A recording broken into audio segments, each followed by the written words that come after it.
Yes, my dear all, I'm going to explain the chapter of 12th class English.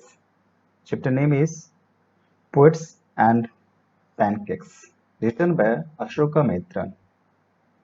Okay, first you will know the introduction of the chapter, what is saying, what told by the writer. This piece, Poets and Pancakes, is taken from Ashoka Mitra's book, My Years with Bosch. Okay, I repeat, book name is My Years with Boss. Ashoka Mitran worked in the Gemini studio. His duty was to cut out newspaper clipping on a wide variety of subjects and preserve them in files. I think it's very clear what was duty of Ashoka Mitran. Okay, in Gemini studio. Gemini Studios was located in Madras. You know very well where is Madras, Chennai. Madras is called Chennai also. Film making was its infancy in India. Ashoka Mitran writes modestly in a rambling style. To begin with, he talks of the makeup and department of the studios. It was at the upstairs of building that was popularly supposed to have been Lord Clive's stables. Then there are quite a few buildings which were supposed to have been Clive's residences. Ashoka Mitra does not believe all this to be true. Lord Clive's stay in India was very short. He lived in Madras for a still shorter time. He could not have lived in all these houses. Now, pancakes. Pancakes was a strange brand name for a makeup material. Now, you clear with name, word pancakes was a strange brand. It was a name of brand and it was a makeup material. The Gemini Studios bought truckloads of these materials. It was used by the makeup department. The author modestly says that it made decent looking boys and girls ugly. Now, you know very well when any makeup methods are used by anyone. So it was told made decent looking boys and girls ugly. Talking about the makeup department, he talks of his office boy. He was in fact a grown-up man of 40. He aspired to be a director or a top star, but he remained an office boy. He blamed his neglect on Shubhu, who was considered to be number two in the Gemini studio. Okay, Shubho was considered to be number two in the studio. Now the author tells us about Kothamangalam Shubho. Kothamangalam Shubho, he was a talented person. He was a poet, novelist, actor and filmmaker, all rolled into one. But he had no aspirants. He was loyal to boss. Then he tells us of the legal advisor who was a member of the story department. He wore western clothes and looked odd among khadi clad writers and poets who were averse of communism. The legal advisor ruined the career of talented actress unwittingly. Now, talking of communism, the author speaks the arrival of model rearrangement army at the uh, armament and rearmament army at the studios. It was a sort of counter communism movement. It presented plays in the studios. Their plays influenced Tamil dramas, but their anti-communism had no effect. Later, an English poet paid a visit to the studio, but nobody could understand what the poet said or what the purpose of his visit was. That means purpose, visit purpose, and poet saying something to the people, so no one were able to understand. Okay, the poets which the author discovered was the editor of periodical The Encounter. He wrote an essay on his disillusion with communism. A visit to the studios had been in this connection. So it was the introduction of the chapter, what you are going to know. Okay. Now I will go in summarized way so that you will know complete chapter. You can understand the concept of the chapter, what is saying by the writer. Pancakes was the brand name of makeup material you know very well, and Gemini Studios bought a lot of it. That means material was purchased by the Gemini Studio to use makeup, right? Many well-known dresses must have used that material. It was used by makeup men to turn decent-looking players into hideous-looking monsters. In fact, it was because most of the shooting of a film was done on the sets. The sets was and the studio's light required that every pore of the player faces was closed. A strict hierarchy was maintained in the makeup department to make the player look ugly. The chief makeup man made the hero and heroine ugly. His senior assistant made the second hero and heroine ugly, and so forth. It was the office boy's job to make the crowd player ugly.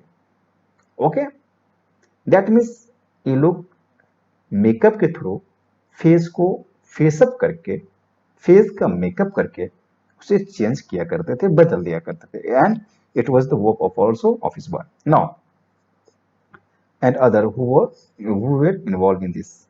The makeup department had an office boy. Now I am talking about makeup department में जो office boy काम किया करते थे was not a boy but a 40 years old man. यदि मैं boy करूँ नाम है ठीक है, it is was a post office boy, but it was called also office boy, but he was not a boy. एक मैन था, old man था जिनका एज 40 years का था. He had joined the studios years ago. He believed that he had a great talent and hoped to become a star actor. ऐसा उनको लगता था कि है कि स्टार बन जाए, एक्टर बन जाए, स्क्रीन राइटर बन जाए, लिरिक्स राइटर बन जाऊं, but he was frustrated. He blamed his disgrace on Zenny Studios. The makeup department was at the upstairs of the building and that was said to have been Robert Clapp's stables. The makeup room looked like a hair cutting salon because it had large mirror and lights.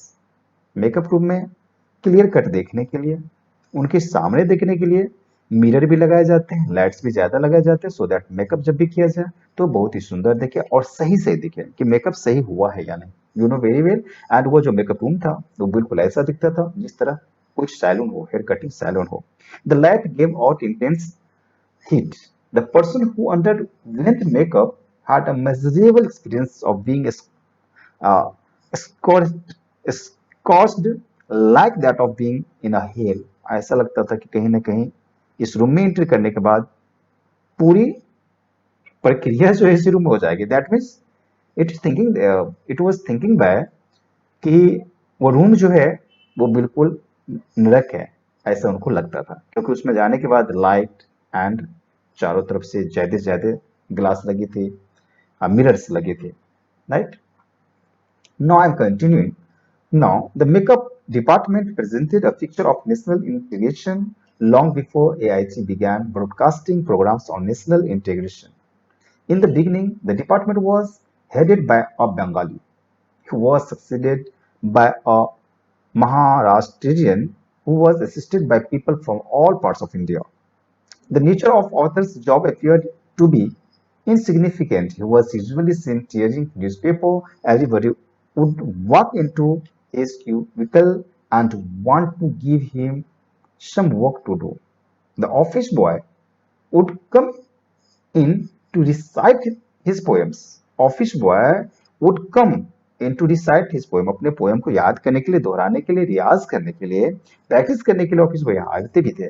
He wished to impress the author by his talent. वो चाहता था कि author को कि impress करूं अपने talent को through what it was going west on account of Shubho. The office boy was frustrated. Probably he was jealous of Subbu's stature, and Shubho was very close to boss.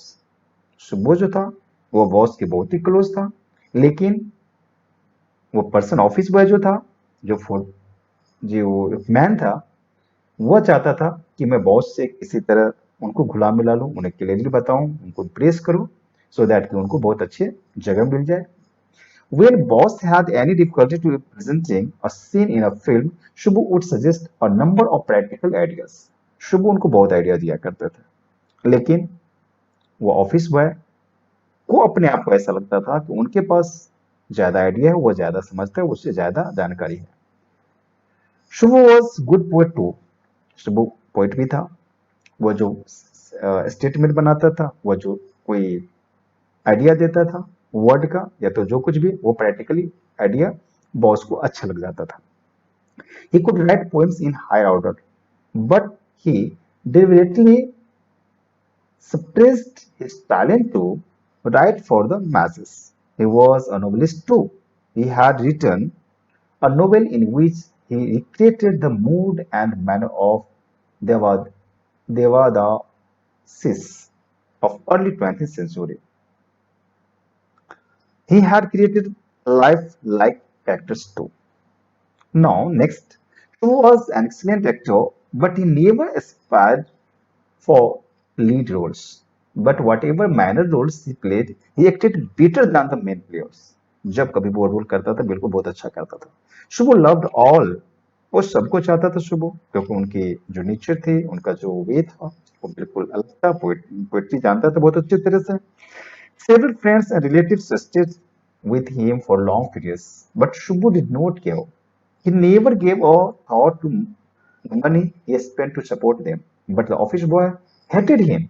Perhaps Shubhu appeared to be a psychophant. Okay? And the Shubhu was always seen with the boss. He was a member of the story department, and besides writer or the poets in the story department, there was a lawyer too. Officially, he was known as legal advisor, but people called him by an opposite name. Legal adviser उनको लोग समझते थे, दूसरे जो समझने वाले थे क्योंकि स्टोरी डिपार्टमेंट पूरा करते थे, एंड राइटर्स पोएट के बारे में वो पूरा डिपार्टमेंट को देखते भी थे और कुछ एडवाइस का भी काम करते थे, लेकिन लोग उसे अपोजिट नेम से बोलते थे. Once the legal advisor unwittingly ruined the career of the talented actress. One day, the actress, who was not seasoned in worldly wisdom, lost her temper on the sets. She spoke angrily against the producer. The legal advisor switched on the recording equipment. When she paused, he played back the record. The actress was dumbfounded to hear her own voice, though she had said nothing offensive, and she never appeared on the stage again. The legal adviser वो कभी actually actress कभी आई नहीं, क्योंकि वो अपना voice खुद सुनना चाहते थे, बट एक्चुअली वो उस समय ऐसा लगा कि वो चुपचाप साइलेंटली शांत है. द लीगल एडवाइसर वो trouser, a shirt and a tie. Legal adviser जो था, उन्होंने अपने आप को कपड़े पहन के तैयार हुआ. समटाइम्स ही वो कोट टू, कभी कभी वो कोट भी पहन लिया करता था. He appeared of among khadi clad poet and writers, and the poets and writers worshipped Gandhiji, though they had no affiliation to his ideas. But they were averse to communism. They had a notion that a communist loved nobody. He was an anarchist. He flings against communism were widespread South India. वो बहुत अच्छे से communism के बारे में जानते थे, जिस तरह से साउथ इंडिया में स्पीड कर रहा था. Moral rearmament, army was rearmament. Army was a sort of anti-communist movement. In visited Zenny studios in 1952, there were about 200 people belonging to at least 20 nationalities. Okay, and they presented two plays, Jotham Valley and The Forgotten Factor. You all have to keep in mind. सबको आपको याद भी रखना पड़ेगा. जो दो play था उनका name Jotham Valley and The Forgotten Factor. In the most professional manner, the Zemley family of 600 and the citizen of Madras were greatly impressed by their play, उन्होंने जो भी प्ले को दिखाया वहाँ के लोगों को बहुत इम्प्रेस्ड हुआ था। And their message was simply but the sets and costumes were excellent. बहुत अच्छा था, सेट तो सिंपल था लेकिन जिस कस्ट्यूम को यूज किया गया था वो सबको बहुत ही मनमोहक लगा था और बहुत ही अच्छा लगा था। For many years the Tamil drama imitated the sunrise and sunset scenes presented by MRA. The scenes were presented on a bed stage and with white background and a tune played on the flute. बांसुरी का जो twin होता है उस twin पर background में चलाया जाता था और बहुत ही बैकग्राउंड का जो स्टेज का सीन था वो भी व्हाइट बैकग्राउंड रहा करता था। But the MRA did not influence the outlook of the Gemini bosses. The enterprises continued unchanged. The staff had enjoyed hosting MRA. A few months later, कुछ महीनों बाद क्या हुआ, Gemini Studio received another guest. It was an Englishman. Nobody knew who he was. कोई नहीं जानता था वो कौन है. Some said he was a poet, but he was not one of the poet known of to them. Some believed that he was an editor because the top man of the Hindu newspaper है, का name है, were taking an initiative. Okay. Now, but he was not the editor of any of the newspaper which the staff of Gemini Studio had heard of. The Englishman was welcomed by the boss. जो Englishman नया आदमी आया था उन्होंने boss ने welcome भी किया and mister वसान, boss का नाम हुआ, you have to keep in your mind. He read out a long speech talking of freedom and democracy. Then Englishman spoke. Nobody could understand he said. His accent had made it impossible. But they were baffled. They could not understand the purpose of his visit. Purpose जानना बहुत ही कठिन था। किस purpose से वो आया हुआ है, किस लिए वो मिलने आया है। They made Tamil's film for simple people who could not be expected to have any interest in English poetry. The visit of the Englishman remained a mystery. अभी भी ये पता नहीं चला कि इंग्लिशमैन किस लिए यहाँ पर आया। The author saw a notice in the Hindu. The encounter of British Radical was organizing a short story contest. The author had never heard of the Radical. He wanted to send an entry. He wanted to have some information about it before he sent the entry. He visited the British Council library. There he found copies of Encounter. He learned that its editor was Stephen Spender, who had visited the Gemini studio after a few years. The author had retired. कुछ सालों के बाद author क्या हुआ, retired हो गया और वहां पर जो its editor was Stephen Spender and उनका जो एडिटर था वो स्टीफन स्पेंडर था। And one day he saw a pile of low price paperback edition of the god that failed. He bought a copy, it contained 6 different essays of 6 different writers, अलग अलग writers के अलग अलग ऐसे उसमें लिखा हुआ था और प्रिंट किया हुआ था। They described writers' journey to communism and their disillusions returned. One of the writers was Stephen Spender and the whole mystery of Spender's visit was cleared. अब उसे पता चला गया कि वह इंग्लिशमैन क्यों आया, वो यहाँ पर क्यों बैठा था। जो मिस्ट्री पहले था कि इंग्लिशमैन यहाँ पर आया क्यों, वो बॉस से क्यों मिलने आया, मिस्टर वेसन से क्यों मिलने आया, अब स्टेफन स्पेंडर के बारे में ये पता चल गया कि the whole mystery of Spender's visit was clear.